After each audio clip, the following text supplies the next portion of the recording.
बड़ी खबर मिल रही है और एसोसिएट एडिटर निर्मल तिवारी की एक्सक्लूसिव रिपोर्ट भी आपको देते हैं। सरिस्का के बाघों की जयपुर जिले में दस्तक।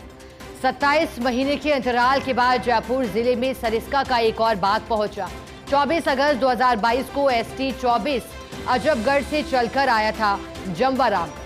अब ST 2305 ने 30 नवंबर को जयपुर जिले में उपस्थिति दर्ज कराई।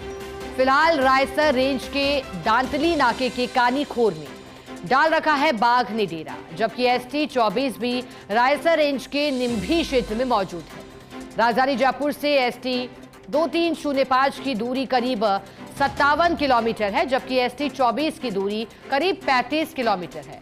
बेहतर प्रे बेस के चलते बाय रायसर व जम्वारामगढ़ को टेरिटरी बना रहे हैं। सरिस्का में बाघों की संख्या बढ़ने से अब इलाके की तलाश में बाघ निकल रहे हैं बाहर। फिलहाल ST 2305 के पगमार्क के लिए क्षेत्र में ट्रैप कैमरे भी लगाए गए हैं। FD संग्राम सिंह कटियार ने ST 2305 की ट्रैकिंग के लिए 4 टीमें राउंड द क्लॉक की तैनात। बड़ा सवाल ये है कि क्या जम्वारामगढ़ व रायसर बाघों का नया बसेरा बन रहा है? क्या इस क्षेत्र में बाघिन को ट्रांसलोकेट करने के लिए NTCA नियमों में छूट देगा? अधिक जानकारी देने के लिए एसोसिएट एडिटर निर्मल तिवारी हमारे साथ जुड़ गए हैं। निर्मल जी, आपकी एक्सक्लूसिव रिपोर्ट कह रही है, साथ ही रिपोर्ट के अंत में एक सवाल भी खड़ा हो रहा है। वही सवाल आपसे जानना चाहेंगे, जो ट्रांसलोकेट करने की आवश्यकता, जरूरत और परिस्थितियां बनी है, अब क्या लगता है NCTA छूट देगा नियमों में? क्योंकि नया बसेरा तो अब महसूस हो रहा है कि रायसर और जम्वारामगढ़ बना है। निश्चित तौर पर देखिए शिखा, अगर हम बात करें तो सरिस्का में चूंकि ऑल टाइम हाईएस्ट नंबर इस समय बाघों का 43 बाघ इस समय सरिस्का के अंदर है। जैसा आपको पता है, पिछले दिनों एक जो बाघ था 2303, वो सरिस्का से निकल करके झाबुआ हरियाणा पहुंच गया। वहां ट्रांसलोक उसको ट्रैंकुलाइज करने के बाद उसको रामगढ़ विजदारी भिजवाया गया। इसी के साथ 2305 जो था, ये भी करीब 2 महीने गायब रहा, क्योंकि वहां टेरिटरी की जो जंग है, आपस में इलाके की जो जंग है, वो इतनी ज्यादा बढ़ गई है कि जो ज्यादा तगड़ा बाघ होता है दूसरे बाघ को पुश करता है तो वो अपने लिए नई टेरिटरी तलाशता है। यही कारण है कि पहले तो ST 24 अगस्त 2022 को अजबगढ़ होता हुआ जम्वारामगढ़ पहुंचा था और उसके बाद से उसने जम्वारामगढ़ के क्षेत्र में यहीं पर डेरा डाल रखा है। करीब 2.5 साल से ज्यादा उसको समय हो गया।